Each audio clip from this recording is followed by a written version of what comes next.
دیارە ڕێکەوتنیش دەبینی وەزارەتی پێشمەرگە حکوومەتی هەرێمی کوردستان و وەزارەتی بەرگری عێراقیش هەبووە ڕێکەوتنەکە لە بەیانی وە هەم لە مووسڵ هەم لە هەولێر هەم لە کەرکووک هەم لە خانەخین لەوەیش نوێنەرەکانی ئێمە 5 ئەفسەرمان لەگەڵ 5 ئەفسەری عێراقی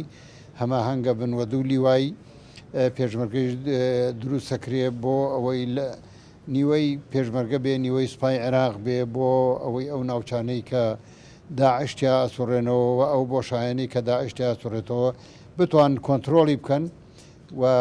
هێزەکانی داعش ڕاوەدوو بنێن و لەو ناوچانە دەریان بکەن. ئومێ دەکەین بە پەلە هەموو شتەکان جێبەجێ بێ و هەموو لە بەیانیوە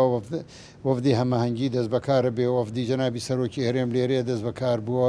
خەریکی شوکارەکانە وەفدەکانی ئێمە ئەمڕۆ سەردانی جێگەکانمان کردو بۆ کەم و کوڕەکانی هێزی پێشمەرگە و هەموو هەواڵان دەست بەکار بوون بۆی بە پەلە هێزی پێشمەرگەی کوردستان هەم ڕێک بخەینەوە هەم هێزەکانمان تۆکمە بکەین